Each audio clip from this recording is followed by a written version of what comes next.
Ang kwento ni Romeo at Juliet ay nagsimula sa bayan ng Verona sa Italy, kung saan mayroong dalawang pamilya na sumumpang maging magkaaway, ang pamilyang Capulet at Fontana.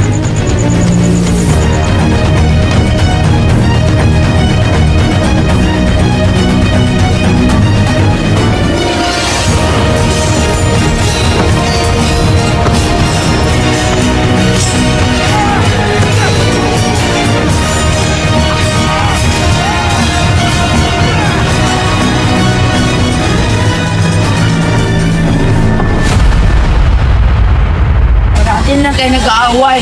Kung may maririnig pa ako nag-aaway ang Montague at Capulet, makakulong kayo habang buhay. Magsielisa niya kayo. Nag-alala ako sa mga hidwaan ng mga pamilyang ito. Kung ipagpapatuloy pa nila ito, ano na lang ang mangyayari sa susunod na henerasyon? May anak ang mga Montagues, hindi ba?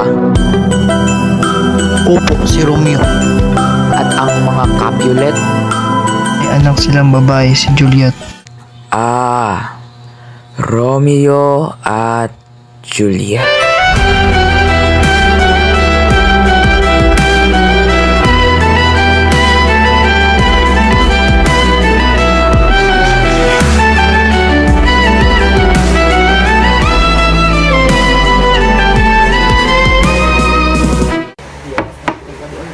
Romeo, nandito ka lang pala. Ngayon na pa kita umaga hinahanap. Umaga pa rin ba? Oo, kahit kahaba ang umaga ngayon. Mas mamang malulungkot na oras? Malungkot? Ano ba napapalungkot sa'yo?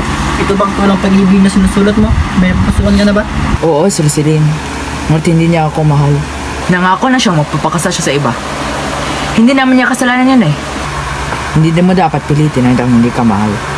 Kung hindi natindihan ni Rosalim ang iyong pag-ibig, kawalan niya ang iyong kapatid at kalimutan mo na siya. Paano, Benvolio? Paano? Nasa ba ang padre? Nasa silidasalan.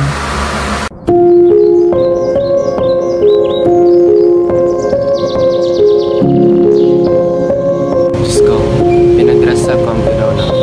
Hinahin na ng hidwaan ang kapalit sa Montagues ng buong bayang ito. Tulungan mo sana sila makita sa kabila ng galit.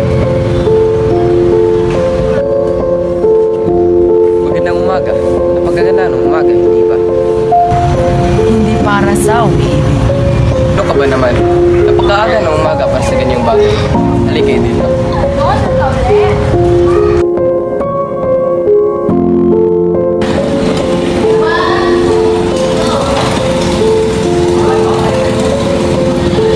Peter, ganito ang listahan ng imbitado sa sayawan. Bigay mo ito sa kanila. Gustong ipasya lang mga invitasyon ipadala sa kanila. At darating na din si Carl Paris. Siya ang gusto mo pang asawa ni Juliet. Maaga natin may mas malait pa.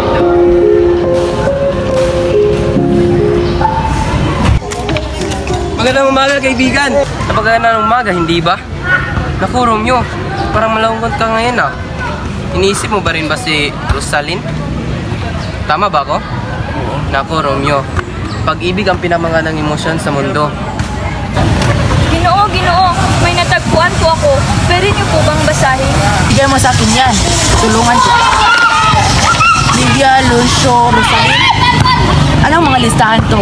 Listahan po sa mga imbitado sa sayawan. Kung hindi po kayo isang Montague, ay imbitado po kayo. Naku, pumunta tayo sa sayawan.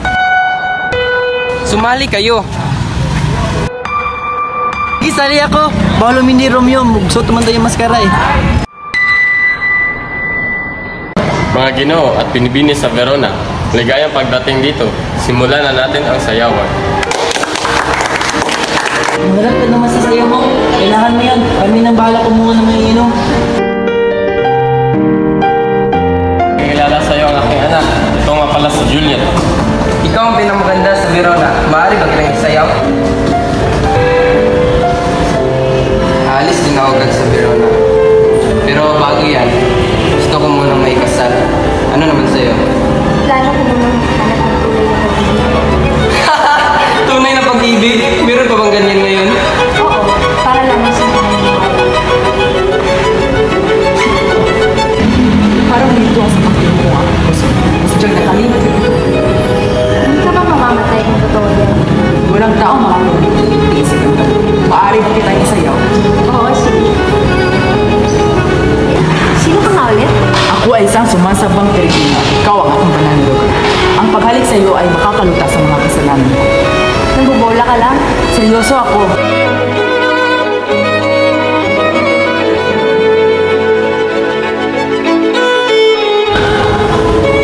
Ngayon, naibinigay mo na sa akin ang iyong mga kasalanan. Paumanhin, sadyang ibabalik ko.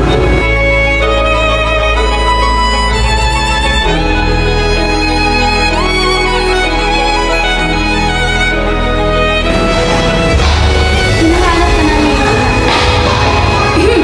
Juliet, hinahanap ka na ni Lady Capulet. Juliet, napakagandang pangalan. Ngunit bakit siya tinatawag ni Lady Capulet? Dahil siya ang kanyang ino. Mauna na. Piibig ako sa isang Capulet? Romeo, paano ang isang tagyo ay nakapasok sa aming pamamahay? Romeo, ba't lang kayo maskara? Yun na yan, sa preno tayo. Tara, umalis tayo. Ngunit, Darcy, alamin mo kung sino na natin makasayaw ka mo.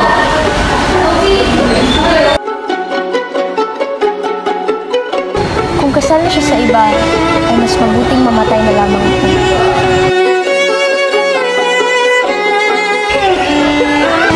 Sinabi niya, kung sino ang walang hiyang lalaki.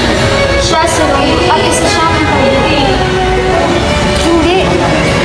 Ang tangi kong mahal ay nagmula sa isang kaawan. Hindi ko na maramdaman ang tibok ng puso ko ngayon.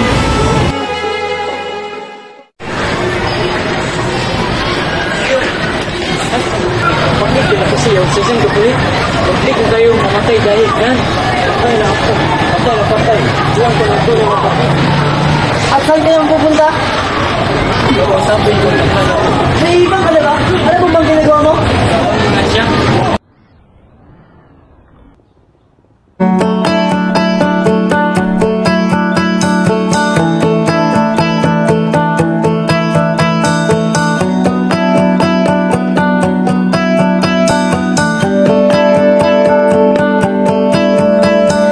We were both young when I first saw you. I closed my eyes. Oh, Romeo. Sumasakit ang puso ko. Isa kang Montague. Ano ba ang pinagkaiba ng pangalan? Pag tinawag natin ang rosas ng ibang pangalan, matamis pa rin ang amoy nito. Ngunit, alam mo ang pinagkaiba natin? Isa akong Capulet. Ngunit wala akong pakialam. Oh, Romeo. Ang beses lang. Tanggapin mo ang pagmamahal ko at iiwan ko ang pagiging Capulet. Magiging ano ako kung ano ang gusto mo. Bakit ka ngayon? Nalikan tayong dalawa at gusto pang magkasama.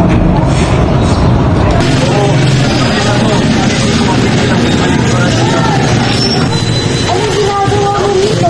Paano ka naman dito? Papatayin ka nila!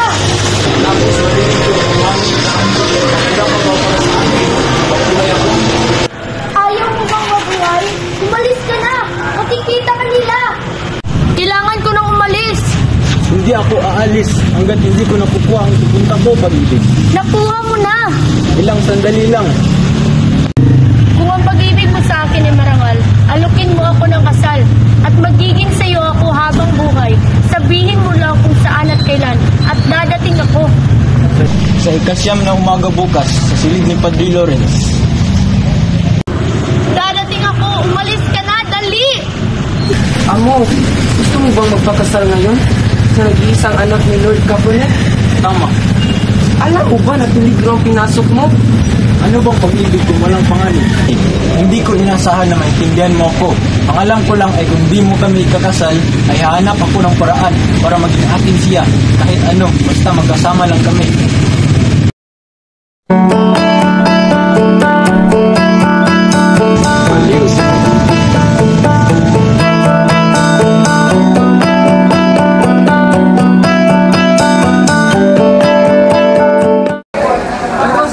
Meron ba dalang mensahe si Tibalt para kay Romeo? Ano? hinahamon ni Diva at si Romeo? Ngunit si Romeo ay isang mapagmahal na lalaki lamang at hindi marunong magpaglaban. Ako ang hamon sa kanya, hindi si Romeo. Diyos, hindi ako nito para sa'yo. Bakit? Takot ka ba? Lalaki si lalaki. Tumili kayong dalawa. Tandaan yung sinabi ng prinsipe. Kayong dalawa yung kukulong. May kusyo! Kusyo! Hindi! Sige ba tayo tapos? Tatandaan mo to, Romeo. Babalikan ka pa kita. Makinig ka sa akin. Mag-iba ka sa kanila. Huwag mo hayaang pagkamuhi ang pumasok sa puso mo. Paalam, kaibigan. Hindi! May kusyo! Hindi! Involyo! Samahan mo siya. Huwag kang gumawa ng kangalan. Romeo!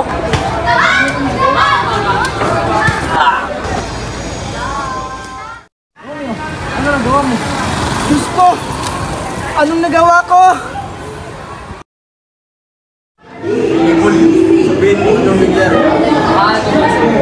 Kami ni Romeo at may Bergoglio ang magkasama.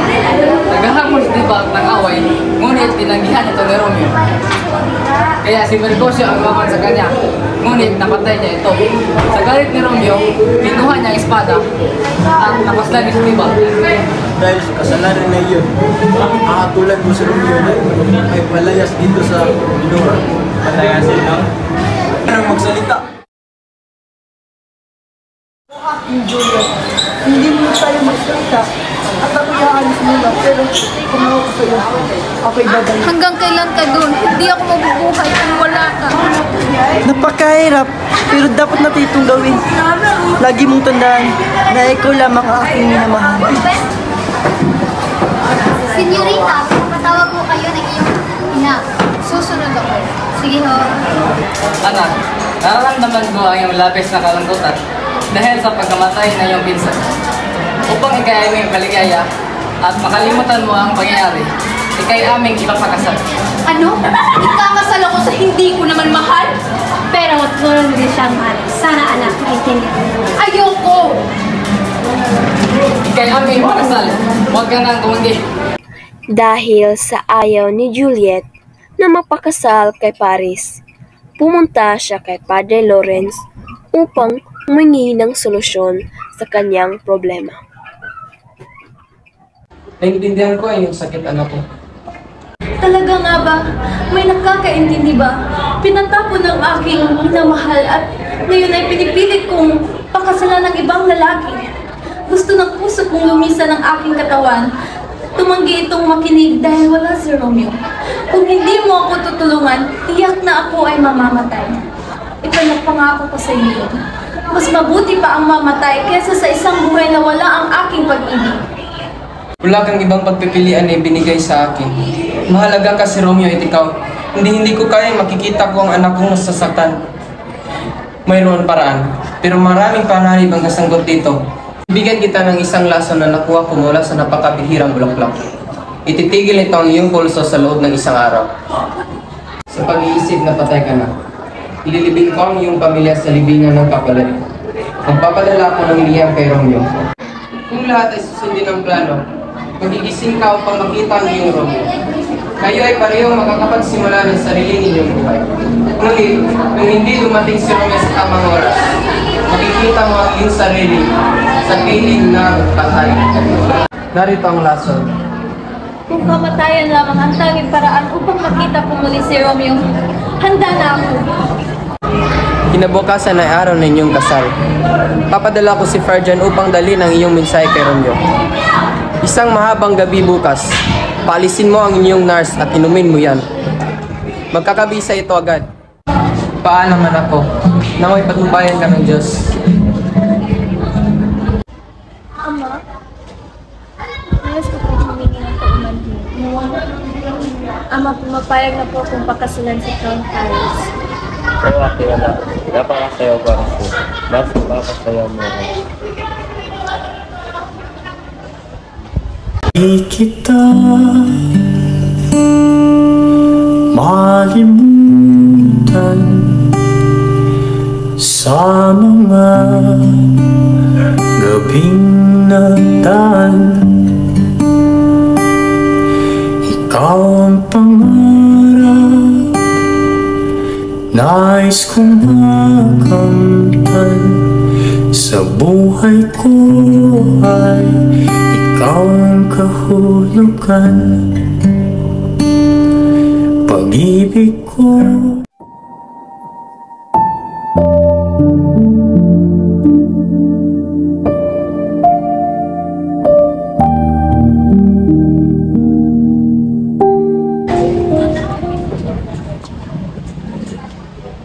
Juliet, bakit ka nagtulog ng sobra sa araw na inyong kasal?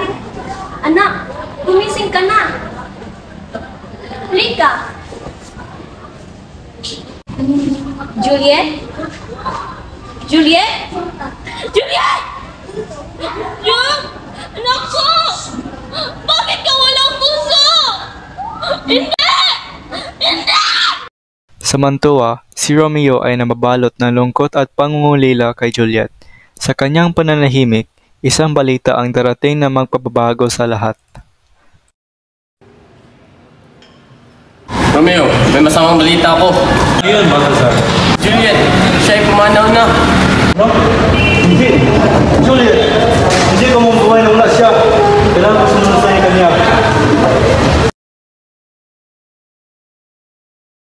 Ang liham na sana'y magliligtas kay Romeo mula sa trahedya ay hindi nakarating sa tamang oras. Ang oras ay tila kaaway sa pag-ibig ng dalawa. Hindi nakarating ang aking sulat para kay Romeo. Hindi niya malalaman na ang pagkamatay ni Juliet ay palabas lang.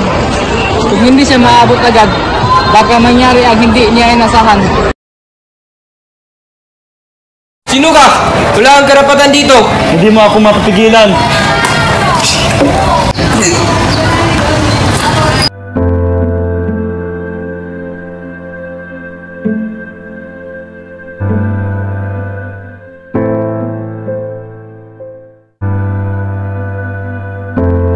Dito na ako. Sundan kita. Sun.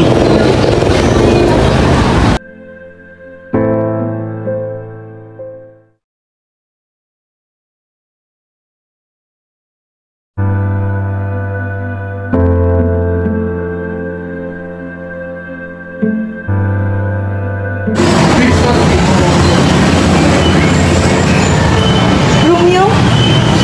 Hindi. Bakit mo ko iniwan? Wala na akong ibang paraan.